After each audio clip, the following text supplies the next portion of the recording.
समाजवाद के बारे में आपने कहा कि जो समाजवादी पार्टी है ये फेक सोशलिस्ट हैं, नकली सोशलिस्ट हैं। तो समाजवादी है कौन फिर उत्तर प्रदेश में? क्योंकि अर्थशास्त्री कहते हैं कि बीजेपी जो है वो पहले इकोनॉमिक पॉलिसीज में राइटिस्ट थी, फिर वो सेंट्रिस्ट हो गई, अब वही समाजवाद बन गए हैं। पहली बात है, भारतीय जनता पार्टी जनसंघ के जमाने से हमारी आर्थिक सिद्धांतों की चर्चा आप सुनोगे तो यही रही है कि हम देश की जनता पे भरोसा करते हैं, देश की जनता के सामर्थ्य पे भरोसा करते हैं। सरकार की नीतियां उनको अवसर देने वाली होनी चाहिए और हम वो नीतियां बना रहे हैं कि उनको सबसे ज़्यादा अवसर मिले। दूसरी बात है, हमारा मत है government has no business to do a business. अब ये कहाँ समाजवाद के साथ बैठता है? ये तो समाजवाद के खिलाफ है।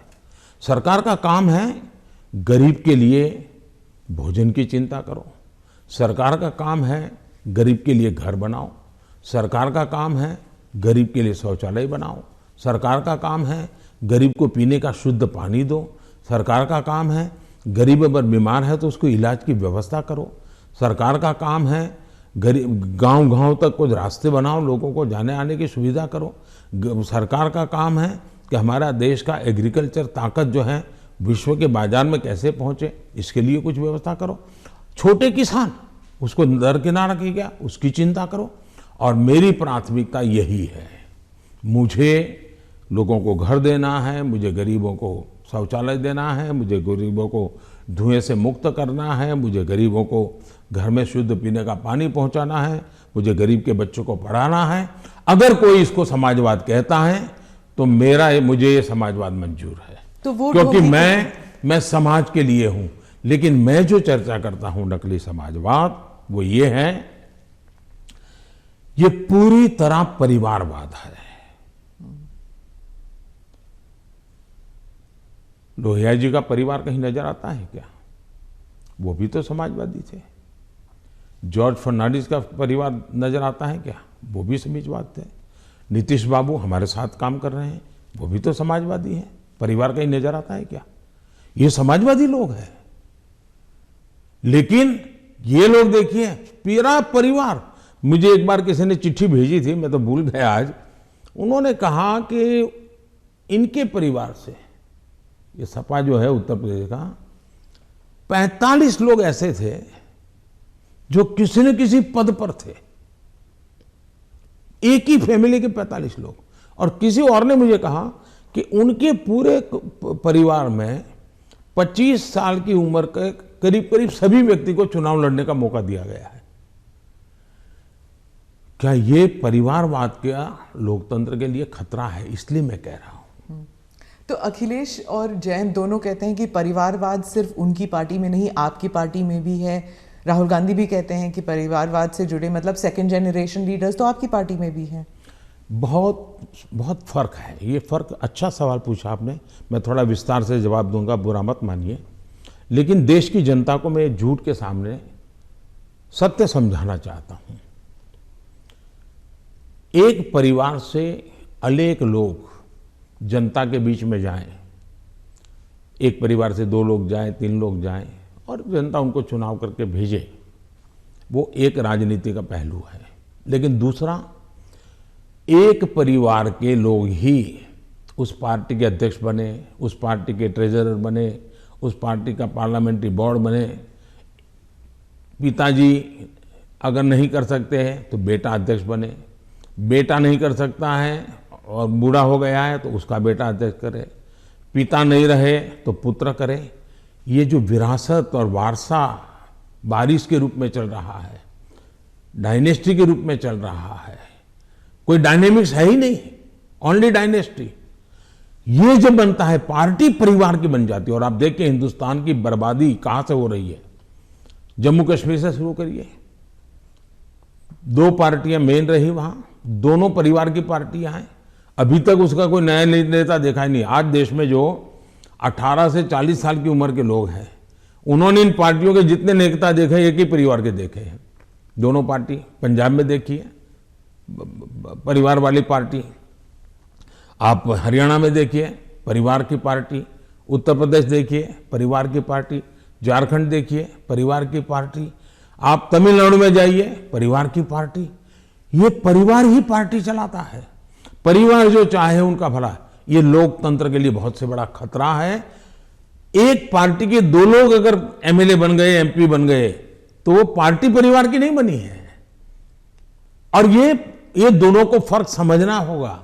कोई ऐसा कह करके इतने बड़े पाप से भाग जाए, ये नहीं चल सकता है। और मेरा मत है परिवारवादी पार्टियां लोकतंत्र का सबसे बड़ा दुश्मन है, क्योंकि लोकतंत्र के मूलभूत सिद्धांतों को ही वो नकारता है।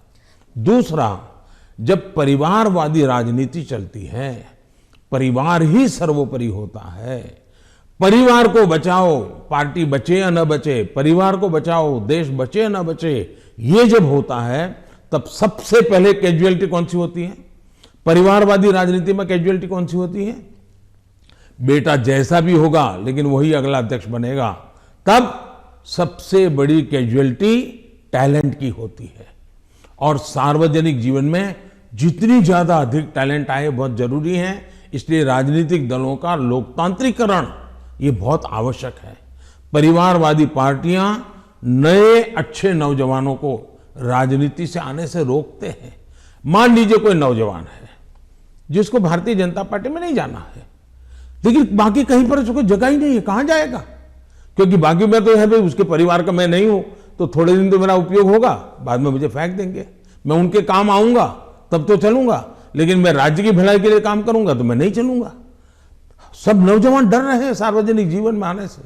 भारतीय जनता पार्टी को आ रहे हैं तो लोगों को लगता है कि भारतीय जनता पार्टी क्यों बढ़ रही है, क्योंकि लोकतांत्रिक तरीके से चल रही है। तो आप जब परिवार के बारे में बात करते हैं, स्पेशली पॉलिटिकल पार्टीज के जो पॉलिटिकल फैमिलीज हैं, तो कांग्रेस कह रही है जान के आपने जवाहरलाल नेहरू के स्पीचेस के बारे में, दोनों सदनों में जो आपने स्पीच दिए, राज्यसभा में, लोकसभा में, वहाँ पर आपने नेहरू जी के स्पीचेस पर बहुत तवज्जो दी और यही दिखाने के लिए कि नेहरू जी ने भी ऐसे काम किए हैं जिसके लिए आप उन्हें क्रिटिसाइज कर रहे थे। तो राहुल गांधी ने देर रात को मीडिया से बात करते हुए कहा कि I don't need a certificate from Modi ji about my great grandfather. तो अब ये फिर अब पूरा परिवार के ऊपर बन गया है कंट्रोवर्सी। हालांकि आपने जो एग्जाम्पल्स दिए थे वो परिवार के ऊपर नहीं था। पहली बात है, मैंने किसी के पिताजी के कुछ नहीं कहा है, मैंने किसी के दादाजी के लिए कुछ नहीं कहा है, नहीं मैंने किसी नाना जी के लिए कहा है, नहीं मैंने किसी की माताजी के लिए कुछ कहा है। मैंने देश के प्रधानमंत्री ने क्या कहा वो कहा है। और सरकार एक कंटिन्यूटी होती है, और इसलिए एक प्रधानमंत्री के ये विचार थे तब क्या स्थिति थी, आज के प्रधानमंत्री के ये विचार है क्या स्थिति है, और देश का ये हक बनता है। अब दूसरा, बार बार हमें कहा जाता है आप नेहरू जी का नाम लेते नहीं, आप नेहरू जी का नाम, अब हम लेते हैं तो भी मुश्किल हो रहा है। मुझे समझ नहीं आ रहा है कि इतना डर किस बात का है। प्रधानमंत्री जी, 2014 से आप कांग्रेस मुक्त भारत की बात करते हैं। अब वो 60 से कम सीटें हैं कांग्रेस पार्टी की, और उत्तर प्रदेश में तो नंबर 4 पर हैं। तो आप इतना वक्त क्यों लगा रहे थे अपने स्पीच में कांग्रेस के ऊपर? पहली बात है कि देश की जो आज हालत है उसमें सबसे जिम्मेवार कोई मुख्य धारा है तो कांग्रेस की धारा है। इस देश को जितने प्रधानमंत्री मिले ना, उसमें से अटल जी को और मुझे छोड़ करके सारे प्रधानमंत्री कांग्रेस कुल के ही थे। इसके कारण देश में एक कांग्रेस की कार्यशैली ही राजनीति में एक प्रकार से मुख्य धारा बन गई। अब जब कांग्रेस की कार्यशैली, कांग्रेस की विचारधारा, कांग्रेस के पसंद नापसंद के आधार क्या है, संप्रदायवाद है, जातिवाद है, भाषावाद है, प्रांतवाद है, भाई भतीजावाद है, भ्रष्टाचार है, अगर यही इस राजनीति में मुख्य धारा में रहेगा तो देश का कितना बड़ा नुकसान होगा। और इसलिए मैं हमेशा कहता हूं कि हमें, और जब मैं कांग्रेस मुक्त भारत कहता हूं तब कांग्रेस की संख्या से मेरा लेना देना नहीं है। अब जैसे हम कम्युनिस्ट पार्टियों की आलोचना करते हैं, अब सत्ता में नहीं है, वो कहीं नजर नहीं आता, एक केरल में कोने में बैठे हैं। फिर भी वो विचारधारा खतरनाक है। उसी प्रकार से कांग्रेस ने जो राजनीति में की चरित्र की मुख्य धारा बनाई हुई है वो देश को तबाह कर रही है। अगर अच्छी कार्यशैली होती, अच्छे तौर तरीके होते तो देश आज से पहले बहुत आगे निकल चुका होता। बहुत रुका हुआ, ठहरा हुआ, जनता ने कुछ कर लिया तो कर लिया, ये हुआ है। उत्तर प्रदेश पे ही वापस आती हूँ। वहाँ पर जो ऑप्टिक्स की बात कर रही हूँ, जो पहले चरण में जो चुनाव होने वाले हैं, ऑप्टिक्स में ऐसे लग रहा है जैसे दो युवा नेता हैं, अखिलेश और जयंत, और दूसरी तरफ बहुत ही पावरफुल योगी जी और मोदी जी, जो सरकारी मशीनरी का दुरुपयोग कर रही है, कह रहे हैं, और उनके साथ है ईडी, उनके साथ है जुडिशरी, उनके साथ है मीडिया। तो एक अनइवन प्लेइंग ग्राउंड है। आप क्या कहेंगे इस बारे में? पहली बात है कि ये दो लड़कों वाला खेल तो हमने पहले भी देखा था, और इतना अहंकार था कि उन्होंने गुजरात के दो गधे ये शब्द प्रयोग किया था, और उत्तर प्रदेश की जनता ने उनको हिसाब दिखा दिया। और एक बार तो दो लड़के भी थे और एक बुआ जी भी उनके साथ थी, फिर भी उनके हाल नहीं बना, क्योंकि उत्तर प्रदेश इस प्रकार के जोर से अगर किसी को 25 साल पर मताधिकार मिलता है, मान लो 25 साल पर चुनाव लड़ने का हक मिलता है, मान लीजिए, मताधिकार तो 18 साल में मिल जाता है, लेकिन 25 साल पर उसको चुनाव, लेकिन कोई पिताजी ऐसा कहे कि देखो मेरा ये बेटा है वो 10 साल का है, ये बेटा है 15 साल का, दोनों 25 के हो गए, उनको चुनाव लड़ने दो, तो कोई लड़ने देगा क्या? तो इस प्रकार के मेलजोल से चलता है क्या? नहीं, पर जो उनका आरोप है कि लेवल प्लेइंग फील्ड नहीं है, क्योंकि बीजेपी सरकारी मशीनरी और इदारों का इस्तेमाल करती है, ईडी का, और टैक्स रेड्स होते हैं कैंडिडेट्स पर, उनके रिश्तेदारों पर। आप क्या कहेंगे? हिंदुस्तान में भ्रष्टाचार ये दिमक की तरह देश को परेशान कर रहा है कि नहीं कर रहा है? ऐसे लोगों के खिलाफ हर जनता ने हर बार आवाज उठाई कि नहीं उठाई है? अगर मैं कुछ न करूं तो जनता मुझे माफ करेगी क्या? जहां से भी सरकार को जानकारी मिलेगी, सरकार ने कदम उठाना चाहिए कि नहीं उठाना चाहिए? और कदम उठाने के बाद अगर देश के खजाने में अरबों खरबों रुपये आ रहे हैं तो मेरी तारीफ होनी चाहिए। अच्छा, चुनाव के समय हिंदुस्तान में हर बार चुनाव चलता रहता है भाई, तो सरकार काम करना बंद कर दे क्या? चुनाव आप एक बार तय कर लीजिए भाई, 5 साल में एक बार ही चुनाव होगा, सब मिलकर के चुनाव लड़ेंगे, सभी राज्यों के साथ होंगे, केंद्र का साथ में होगा, सारा खर्चा भी बच जाएगा, तो फिर कभी ईडी भी नहीं दिखाई देगा, सीबीआई भी नहीं दिखाई देगा। अब क्या करें? वो तो सरकारी दफ्तर है, वो अपने अपने तरीके से काम करते हैं, वो स्वतंत्र तरीके से काम करते हैं, चुनाव बीच में आ जाता है, करेंगे क्या?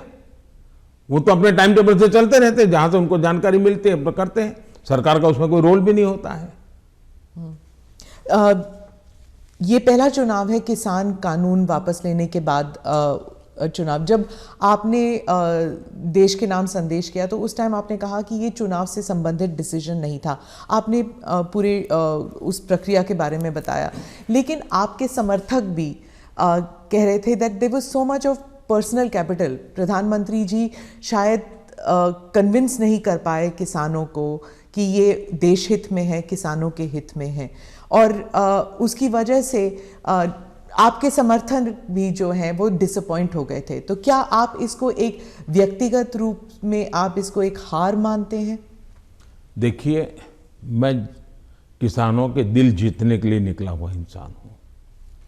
मैं छोटे किसानों का दर्द समझता हूँ और मैंने हमेशा उनके दिल जीतने का प्रयास किया है, और हिंदुस्तान भर के किसानों का मैंने दिल जीता भी है, मेरा साथ दिया है, समर्थन किया है। लेकिन मैंने कहा था, उस दिन भी कहा था टीवी में, कि मैंने किसानों की भलाई के लिए कदम उठाए, लेकिन आज देश के हित में मैं वापस कर रहा हूं। मैं समझता हूं इसको अधिक विस्तार मुझे करने की जरूरत नहीं है। बाद के घटनाक्रमों से पता चलेगा कि क्यों जरूरत पड़ी थी।